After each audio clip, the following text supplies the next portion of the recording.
Welcome to NarrativeNook audio tales where enchanted stories come to life. If you enjoy our stories, please subscribe, like and share to support our channel. Enjoy listening. Roxanne walked in that direction and she saw Estella curled in the corner with her knees tucked in and her eyes looked empty like a soulless doll. Recalling how Estella used to welcome her with a sweet, bright smile, Roxanne's heart was wrenched in pain, suffocating her. This morning Estella grabbed her skirt with a pair of twinkling eyes, but she descended into such a piteous state so unexpectedly. Roxanne tiptoed into the room and squatted down beside her. With a soft and gentle voice, she called out to her, "Essie, I'm here." Estella, however, had no response. Roxanne was taken aback by Estella's condition. Behind Roxanne, James reminded softly, "Ms. Jarvis, Estella is now completely shut off from the outside world. You need to keep talking to her in order to lure her back into reality. Patience is necessary to achieve that." Roxanne calmed herself down and nodded. She started talking to Estella again. "Essie, look who is here too. Archie and Benny are here. They're all here." Archie and Benny strode over to join Roxanne and Estella. Benny started making faces at Estella. "I'm here to visit you. Don't you cry." Archie frowned and stared at Estella's eyes. "You can just zone out for a short while, okay? We're waiting for you to play together. Would you like to join us?"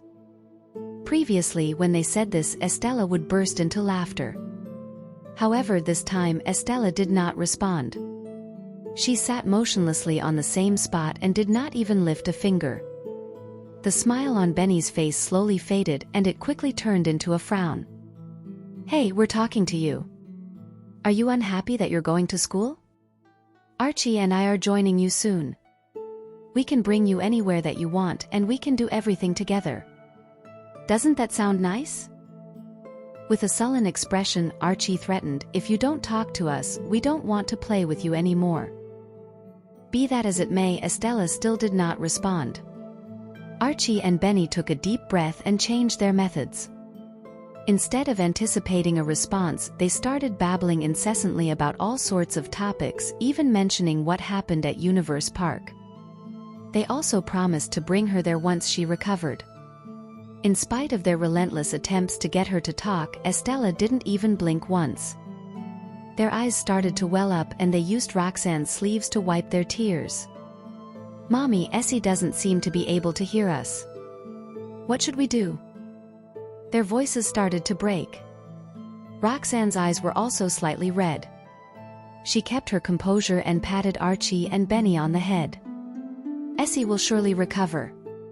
Why don't the two of you take a break? I will speak to her."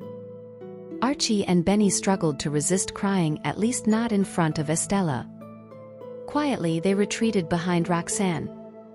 Roxanne extended her hand gently and carried Estella in her arms. Roxanne started talking about everything under the sun, irrespective of whether Estella could hear her. Estella was also like a doll, leaving herself to the whims and fancies of Roxanne. That very sight pulled at Lucian's heartstrings. He was even more certain that Roxanne did not know that Estella was her daughter.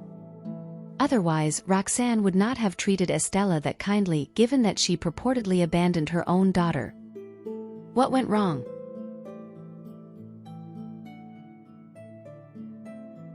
For the entire day, Roxanne was there with Estella. Despite that, Estella never responded. As darkness fell, Roxanne had to leave, albeit unwillingly. "I will visit you again tomorrow. You have to get better, okay?" Roxanne hugged Estella tight. Archie and Benny too embraced her. When the three of them were about to leave, Roxanne felt a force pulling the corner of her skirt. Stunned, she turned around. Estella's gaze was still fixated somewhere else, without any emotion, but her hand remained gripped on Roxanne's skirt tightly.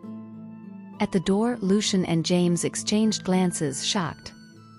They thought that Estella completely shut herself off and would not respond to any external stimuli. Much to their surprise, Estella could feel Roxanne's presence. On top of that, she didn't want Roxanne to leave. Roxanne almost lost her breath. She stood there for a few seconds before gradually walking back to Estella. She squatted down and looked her in the eyes warmly. "Essie, you know I'm here, right?" Estella's eyes still looked blank, but her hands remained gripped on Roxanne's skirt. Archie and Benny quickly asked, "Mommy, can we bring Essie back with us?" "Bring Essie back with us." Roxanne was tempted slightly, and she apprehensively looked toward the duo standing at the door. If Estella was willing to tag along, Roxanne had no hesitation in taking Estella under her wing. However, Roxanne feared that Estella was not willing to leave her father. James' expression stiffened. "I think that's fine. It's a huge improvement to even see Essie respond to something. Perhaps her chances of recovery will be significantly higher if she stays with you for a while." Finishing his sentence, James turned toward Lucian. Lucian stared at Estella's hands, and his heart felt like it was run over by a huge truck. A numbing pain soon consumed him. Shortly after, he snapped back into his senses and said in a deep voice, "I'll send you back. But give me a second, I'll get Catalina to pack some of Essie's daily essentials." Roxanne, Archie, and Benny were shocked and pleased at the same time. Archie and Benny rushed toward Estella, their faces filled with joy, and hugged her. "We will take really good care of you." Later that day, Lucian sent the four of them back. Estella curled up in Roxanne's arms like a doll. Even when they got in the car, she clung closely to Roxanne, and her hands subconsciously clutched Roxanne's skirt. Archie obediently sat in the passenger seat. Throughout the journey, Lucian explained in detail the things to pay attention to when taking care of Estella. Although Catalina was there, Lucian was the one who took care of Estella personally. Hence, he was well aware of her quirks and needs. Lucian remembered everything, including how Estella always woke up at midnight, that she needed to drink milk before sleeping, and that she was picky when it came to food. Lucian then stared at the rearview mirror and said to Roxanne, "I'll leave Essie with you for the next few days. Thank you for helping her." Roxanne replied calmly, "I've said this, and I will say it again. The child is innocent, and I will take good care of her." Lucian did not overstay his welcome. Seeing that they had set up Estella's room, he bid goodbye and left after that. Roxanne felt strange. Lucian confidently left Estella with me just like that? However, her attention was subsequently directed back to Estella, and her lingering thoughts immediately vanished. Outside Roxanne's house, Lucian's expression darkened almost immediately. He then took out his phone and rang Aubrey. "Lucian, is there anything wrong?" Aubrey said coolly. Most of the time, it was Aubrey who took the initiative to call Lucian. Hence, she was surprised to see Lucian calling her back, thinking that he had finally realized the good in her. Lucian's voice was cold and distant. "Meet me half an hour at Lake Frosa." Then he put down the phone.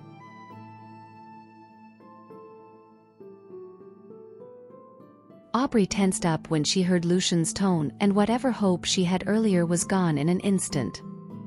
Under normal circumstances, she would dress herself up before meeting Lucian. Since he had asked her to get there within 30 minutes, she only had time to grab her handbag before rushing over. As her house was quite far from the restaurant, the taxi driver had to floor the accelerator just to get her there in time. Lucian was already waiting for her by the time she entered the restaurant.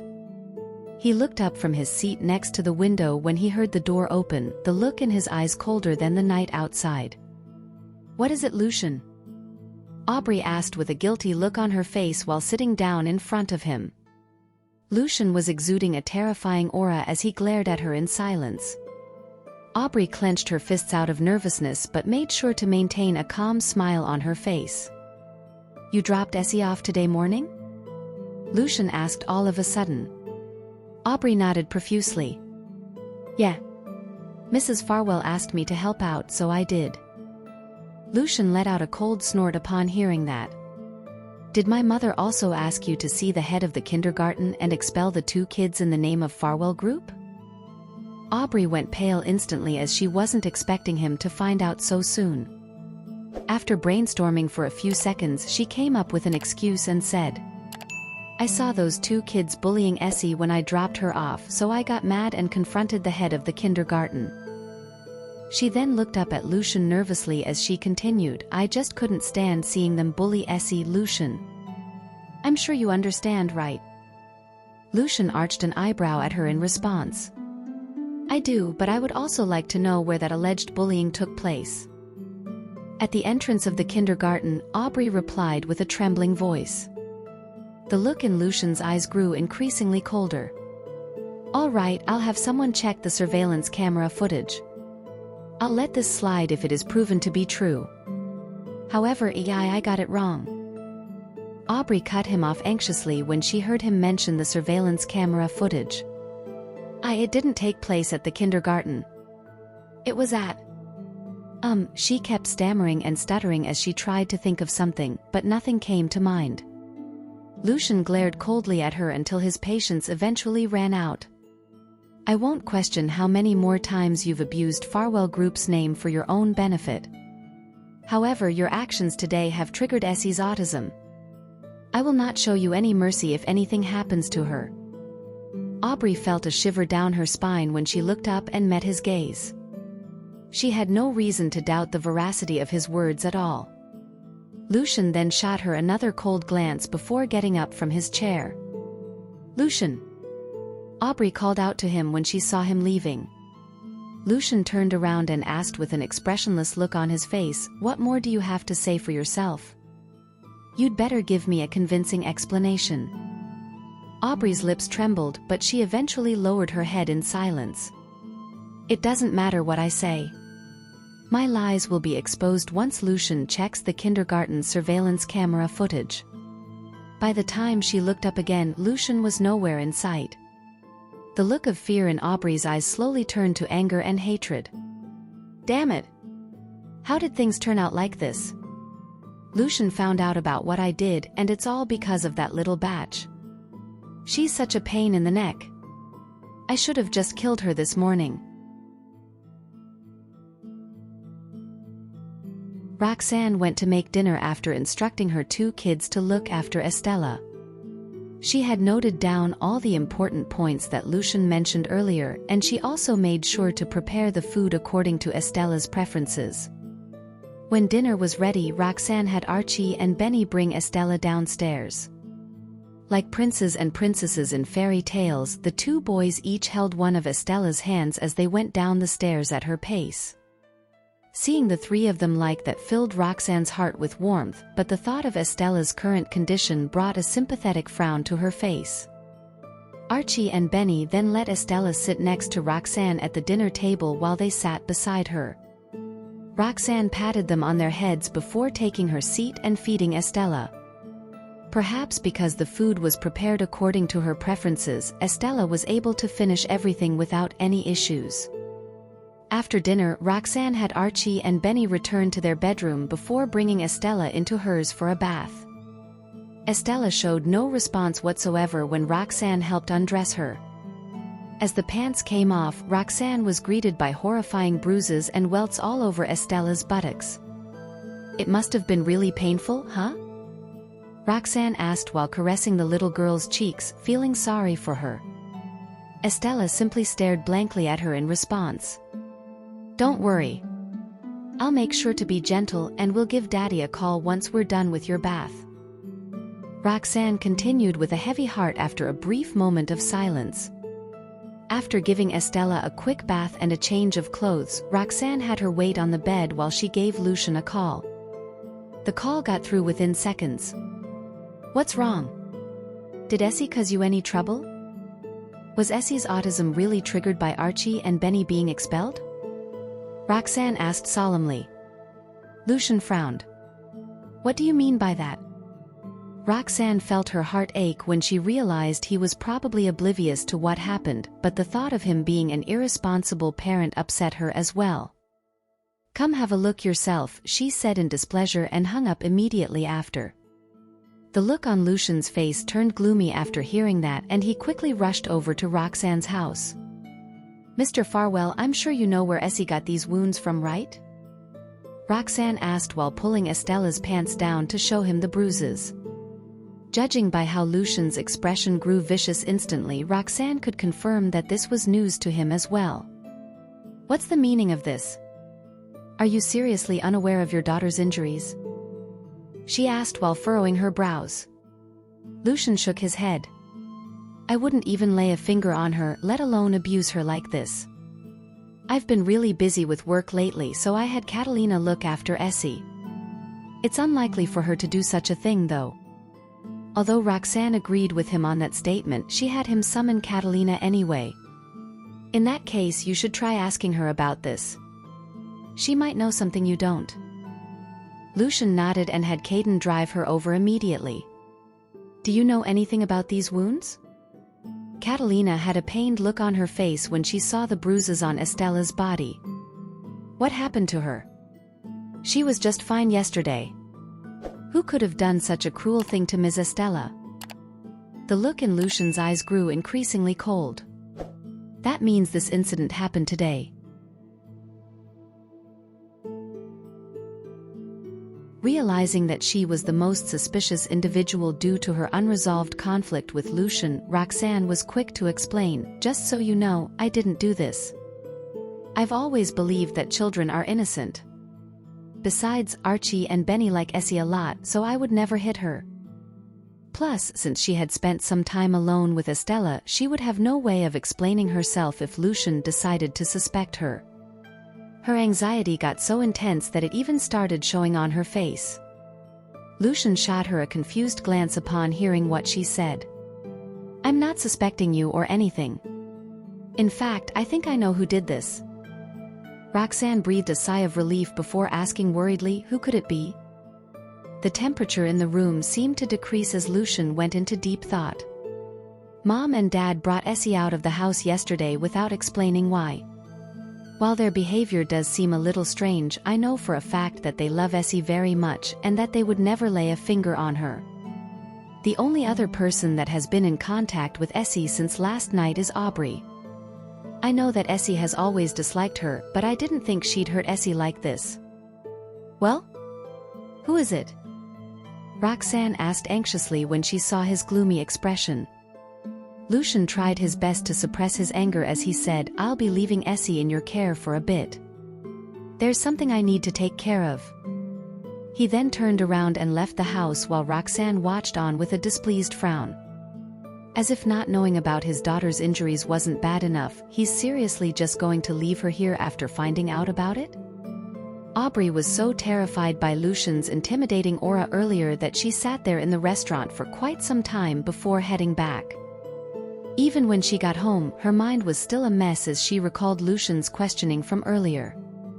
Aubrey was about to call Elias and Sonia for help when she heard her doorbell ring. She then put her phone away and had the butler open the door. The butler returned moments later with her visitor, and Aubrey went pale when she saw who it was. Lucian? What are you doing here? Those words had barely left her mouth when Lucian stepped forward and grabbed her by the throat. Aubrey's eyes were filled with fear as she asked in a trembling voice, Lucian, what's the meaning of this? Lucian's bloodthirsty expression made him look like a demon that had crawled straight out of hell. Were you the one who gave Essie those wounds? He asked while tightening his grip on her neck. Aubrey tugged at his wrist as she struggled to breathe. Lucian, I don't know what you're talking about. Let go of me and we'll talk this out. Lucian narrowed his eyes and asked coldly, how long do you intend to keep this act up, Aubrey? I really don't know anything. I love Essie very much, so there's no way I'd hit her. I know nothing about these wounds you're talking about. I'm not sure why you'd think I did it, but this really is a misunderstanding. You have to believe me, Lucian. Aubrey protested with her face as white as a sheet. She even tried turning on the waterworks as she pleaded with him, but Lucian did not loosen his grip in the slightest. It took Aubrey every ounce of energy she had just to get a breath of air in, but she still stubbornly refused to admit to what she had done. If Lucian is being so vicious toward me simply because he suspects me, then there's no telling what he'd do to me if I admit to it. Caden was shocked when he came in after Lucian and saw Aubrey's face turning purple. Fearing that Lucian would accidentally kill her, he quickly ran forward to stop him. "Let go of her, Mr. Farwell. She'll die if you don't." Instead of letting go, Lucian simply tightened his grip on her neck even further. In that very moment, Aubrey had no doubt that he would actually strangle her to death. Eventually, Caden had no choice but to step in and forcefully pry her out of his grip. Having been drained of all her energy, Aubrey slumped to the floor immediately after being released and panted heavily. After taking a moment to regain his composure, Lucian glared at her as he said, "Fine, you can keep that act up for as long as you like. I'll ask Essie about it when she gets better, and I will come for you if you really are the one behind this." He then stormed out of the house with Caden following closely behind, leaving Aubrey on the floor with a mix of anger and fear all over her face. Damn it! Why won't that little bastard just die? Now I have to live in fear of her telling on me. The mere thought of what Lucian would do to her terrified her to no end. Lucian had been completely silent after getting into the car with Caden. "Mr. Farwell, would you like to go check on Ms. Estella?" Caden asked cautiously after a while. "Take us back to the manor," Lucian replied while suppressing his anger. Although Caden didn't understand the reasoning behind his request, he drove them back to the Farwell residence anyway. "Wait here," Lucian instructed and got out of the car by himself. Moments later, he came back with a dark-colored bottle in hand. "Take me to Roxanne's," he ordered after getting back into the car. Caden nodded and did as told. Roxanne had been keeping Estella company after Lucian left earlier. She then had Archie and Benny watch over her while she fetched a first aid kit from downstairs. The two kids tried their best to entertain Estella, only to feel a little disappointed when they received no response from her.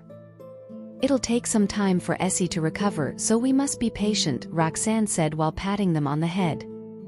The two kids nodded obediently and reluctantly returned to their room after hearing that. Moments after tucking Estella in, Roxanne was about to get some rest when she heard the doorbell ring. "I thought you said you had some business to take care of? Why have you come back so soon?" she asked upon seeing Lucian at the door. "I went back to get Essie some ointment. Could you apply it for her?" Lucian replied while handing her the bottle of ointment. Roxanne's feeling of displeasure decreased slightly upon recognizing it as a fairly expensive medical ointment that was extremely effective for treating bruises. "I assumed that he had left Estella with me to take care of work, but he actually went to get her some medical ointment."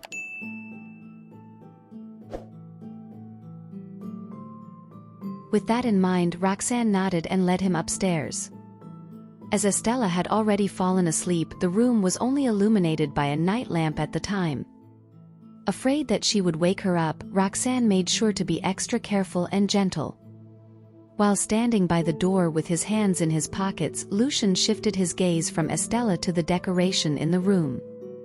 Not only did the room look exceptionally neat and tidy, but the dolls that Roxanne's kids brought over also added a warm and homely feel to it. Looking at the room caused the anger that Lucian was suppressing to vanish completely and filled his heart up with warmth. After applying the ointment, Roxanne made sure that Estella was still fast asleep before getting up. "It's done." Her gaze met Lucian's the moment she turned around, and the two of them locked eyes in silence for a few seconds. Eventually, Lucian snapped out of it and said with a nod, "Thanks." Roxanne then closed the door behind her and walked him downstairs. After giving him a brief summary of Estella's condition, Roxanne tried to end the conversation when she saw that it was quite late. "It's getting late, so you should head back and get some rest." "Don't worry, I'll take good care of Essie." Lucian nodded and got up from the couch. "I've spoken to the person in charge of the kindergarten. If you don't mind what happened before, you may let Archie and Benny continue studying there." Roxanne agreed to it immediately. "I will. Also, I think Essie should study there and hang out with the other kids too. Having her return to an environment that she's familiar with might just help improve her condition." She then anxiously waited for Lucian's response as his permission was necessary for that to happen. Roxanne had assumed that Lucian would at least ask her for a reason, but he simply went silent for a few seconds before saying, "Okay, just go ahead and do as you wish. There's no need to inform me about it." As Roxanne was Estella's biological mother, she had every right to make such decisions on her behalf. Isn't Lucian trusting me a little too much?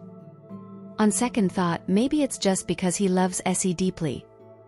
He knows that Essie has taken a liking to me, so he's placing her fully in my care. With that in mind, Roxanne replied with a nod, "Okay." Lucian said nothing further and left after that. The next morning, Roxanne woke the three kids up early in the morning and got them ready for kindergarten. They were about to leave the mansion when they saw Lucian standing at the door. "Please allow me to help with sending the kids to school. It's the least I can do after placing Essie in your care." Roxanne, Archie, and Benny froze upon hearing that. The two kids then turned to look at Roxanne and waited for her answer. Roxanne glanced at Estella, who was still holding on to the hem of her shirt, and accepted his offer after a brief moment of hesitation. The four of them got into the car and took the same seats as the night before. While Lucian was driving, Archie kept stealing glances at him with a conflicted look in his eyes. He felt that he should be hating Lucian for abandoning Roxanne and bullying them, but he just couldn't bring himself to do so. Roxanne was the only one talking to Estella along the way. Everyone else simply kept quiet throughout the entire drive. The teacher at the kindergarten felt both happy and awkward when all five of them showed up together. Ms. Jarvis, although it was Aubrey who demanded the expulsion of Archie and Benny, Pippa still felt bad about it and wanted to apologize. "Looks like I'll be placing Archie and Benny in your care again." Roxanne cut her off with a smile. Pippa nodded profusely. "Of course. They are both very obedient children, so taking care of them is truly a pleasure." Roxanne nodded. "Also, Essie seems to be acting a little strange lately. She doesn't really talk to people much, so please keep a close eye on her." Fearing that Estella would feel hurt if she heard about her autism, Roxanne chose to not mention it directly. Pippa nodded and reassured her that she would take good care of them. Archie and Benny too each held one of Estella's hands as they said, "We'll help look after Essie too. We won't let anyone bully her." Roxanne simply patted them on the head with a smile. Pippa was preparing to bring the kids inside for class when she saw Roxanne still standing there with Lucian behind her. His icy cold gaze sent a shiver down her spine. Is there anything else I can help you two with? I'm just a little worried about them. Would it be okay if I watch them for a bit while you teach?" Roxanne said with a smile. Pippa didn't dare say no with Lucian around, so she had no choice but to let them into the classroom as well. Roxanne sat down in a corner and felt a strange sensation deep down inside when Lucian sat down beside her, but decided to keep her feelings to herself. Just like that, the two of them sat there in a corner and watched the kids play games in class. In order to help improve Estella's mood, Pippa even arranged for her to be in the middle of the group. With Archie and Benny acting as examples, the other kids took turns interacting with her as well. However, Estella simply kept her head low and showed no response whatsoever. It didn't take long before her behavior started to affect the mood of the other kids as well, much to Roxanne's dismay. She had assumed that having Estella return to a familiar environment would help with her emotions somewhat, but it didn't seem to work at all. Although Estella still didn't respond much, she seemed to have grown attached to Archie and Benny after a few games. Not only did she follow them around all the time, but she would also show some response whenever they played with her. Roxanne was still a little worried even after observing them for about an hour, but it was time for her to head over to the research institute. Lucian too left shortly after she excused herself. After spending an entire afternoon at the research institute, Roxanne saw that it was time to pick up the kids from kindergarten and quickly rushed over. To her surprise, Lucian was already waiting there by the time she arrived. "Oh? Looks like he's planning on sending the kids to and back from kindergarten." With that in mind, Roxanne greeted him and waited for Pippa to bring the kids out the door. It wasn't long before class was over and the kids walked through the door in a straight line. Archie and Benny could be seen escorting Estella on both sides as they came out. After the five of them got into Lucian's car, Benny kept tugging at Roxanne's sleeve with a huge smile on his face. Unsure of why he was grinning from ear to ear, Roxanne flashed him a confused look in response. Essie seemed to have a bad dream after waking up from our afternoon nap today. She kept crying even though Ms. Ward and the other kids tried to comfort her. In the end, Archie and I were the ones who calmed her down. Do you think she knows us, Mommy?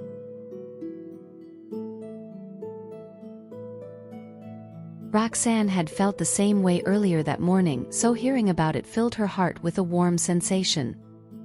Maybe. I'm really glad that you two are able to look after Essie. Benny patted himself on the chest confidently as he said in his childish voice, "Don't worry, Mommy. Archie and I will continue to keep Essie safe." Roxanne couldn't help but giggle when she heard that. Lucian glanced at them through the rearview mirror when he heard Benny's promise and Roxanne's laughter. A hint of tenderness formed in his eyes when he saw the heartwarming moment they were having. She sure has raised those boys well. They're so much more mature than the other kids around their age. Lucian was planning on leaving after dropping them off at the house as he had seen for himself how well Roxanne took care of Estella. On top of that, Archie and Benny were treating Estella like their own sister too, so there was no reason for him to stay and make them feel uncomfortable. While getting out of the car, Roxanne glanced at Estella and said after a brief moment of hesitation, "How about you join us for dinner? I'm sure Essie would have a much better time with you around." Lucian gave her a strange look and paused briefly before replying, "Thanks, I'll take you up on your offer." Roxanne kept quiet and led the kids inside while Lucian followed behind after parking the car. Upon entering the kitchen, she quickly washed her hands and started making dinner. Archie and Benny led Estella into the living room and played with their Lego set to kill time. Lucian was a little hesitant at first, but decided to stand next to them and help out when needed. With the two boys working closely together, the scattered Lego pieces were soon transformed into a complete unit. When it came to attaching the final piece, Archie glanced at Lucian with a hesitant look in his eyes. Lucian then held his hand out, prompting Archie to place the Lego piece in his palm. The boy pursed his lips and lowered his head wordlessly as he watched Lucian attach the final piece. Estella, who was watching Lucian attach the Lego pieces together, reached out to grab a Lego piece all of a sudden. Both Archie and Benny's eyes lit up with excitement when they saw that. After a brief pause, Estella began assembling the Lego pieces herself at a pace similar to theirs. Thinking that Estella had recalled playing Lego with them in the past, Archie and Benny exchanged joyful glances. Lucian froze in shock when he saw that, only to have a warm smile spread across his face seconds later. "Looks like Essie really likes their company, huh?" Seeing as they were all focused on playing with the Lego set, Roxanne chose not to disturb them and proceeded to serve up dinner.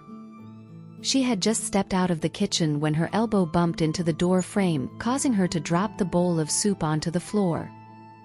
Everyone in the living room turned around in unison upon hearing the noise. Naturally, Lucian was the first to respond. "Are you injured?" he asked while running toward her. As he took a closer look at her, he noticed a red spot on the fair skin of her forearm. Before she could even respond, Lucian cautiously grabbed an uninjured part of her arm and led her toward the sink, holding it under running water. Although Archie and Benny were worried about her, they knew they were unable to help with her wound, so they decided to clean up the floor instead. "Don't touch it, you guys. You could get scalded by the hot soup. Get Essie away from here." Roxanne called out to them when she saw what they were doing. Archie and Benny hesitated for a bit but did as told and prepared to lead Estella out of there. However, Estella stubbornly refused to leave and struggled to remain where she stood. Unsure of what to do, Archie and Benny were about to ask Roxanne for help when they heard a sobbing noise beside them. Everyone paused and turned toward Estella in shock, only to see tears flowing from her reddened eyes. Archie and Benny were stunned when they saw tears running down Estella's cheeks. They did not know if they should console her or not. After all, it seemed like she was crying because their mother was hurt. In a way, she was responding to the outside world. It was great news for them. However, their hearts broke at the sight of Estella's watery eyes. They then turned to seek help from their mother, but the next thing they saw was their mother, frowning in pain as she washed her wound. At that, Archie and Benny calmed down. Their eyes continued to flit between their mother and Estella nevertheless. A while later, Lucian grabbed Roxanne's arm and pulled it away from the running water. Roxanne lowered her eyes to look at the site of the wound. Although it was still red, it did not hurt as much anymore. When Lucian noticed her action, he frowned as concern seeped into his eyes. He asked, "What's the matter? Does it still hurt a lot?" Roxanne tensed up for a second but shook her head. "I'm feeling much better. I'll treat the wound and it should be fine after that." With that, she shook off Lucian's hand and walked toward the door. Just as she turned around, she saw the helpless gazes of her two sons. Roxanne turned in the direction they were looking, only to see Estella sobbing miserably. Her small body was shaking, but no sound was coming from her. It was the first time Roxanne had ever seen her cry after her autism diagnosis. Moreover, it seemed like the little girl was extremely upset, so she could not help but feel worried. "Why are you crying? Were you frightened?" As she spoke, she crouched down in front of Estella and raised her hand, about to wipe the girl's tears away. However, Estella leaped into her arms as she continued sobbing, her eyes fixed on Roxanne's injured arm. Roxanne was taken aback by how the girl had launched herself into her arms, but after the shock came delight. It was the same action as before. In the past, Estella would jump into Roxanne's arms whenever she saw the latter. Although the girl was crying, at the very least she was reacting to her surroundings. At that thought, Roxanne lifted her uninjured arm and gently hugged the girl to her.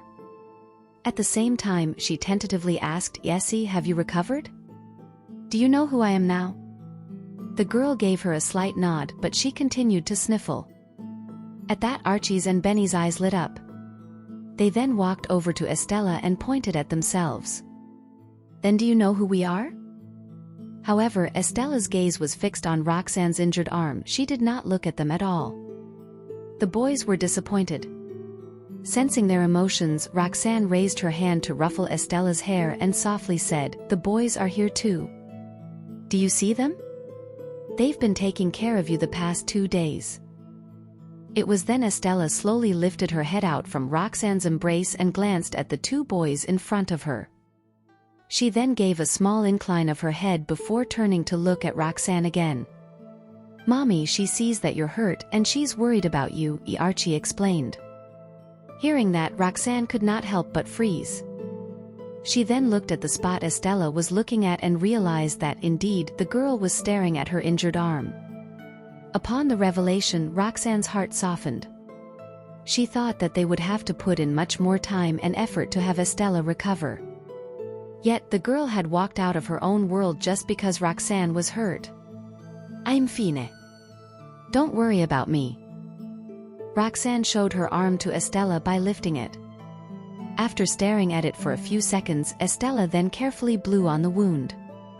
The smile on Roxanne's face turned even more tender. She patted the girl's head and said, "Thank you, Essie. It doesn't hurt anymore." Finally, Estella's sobbing eased a little.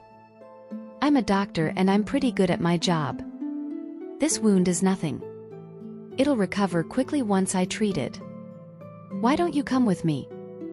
Roxanne stood up. At that, the girl nodded fervently and grabbed the hem of Roxanne's shirt before following her out. Thank you for listening. If you have enjoyed this story, please like and share so others can see it too. Also hit the subscription button and notification bell so you can be notified on our next release. Thank you for your support. God bless you.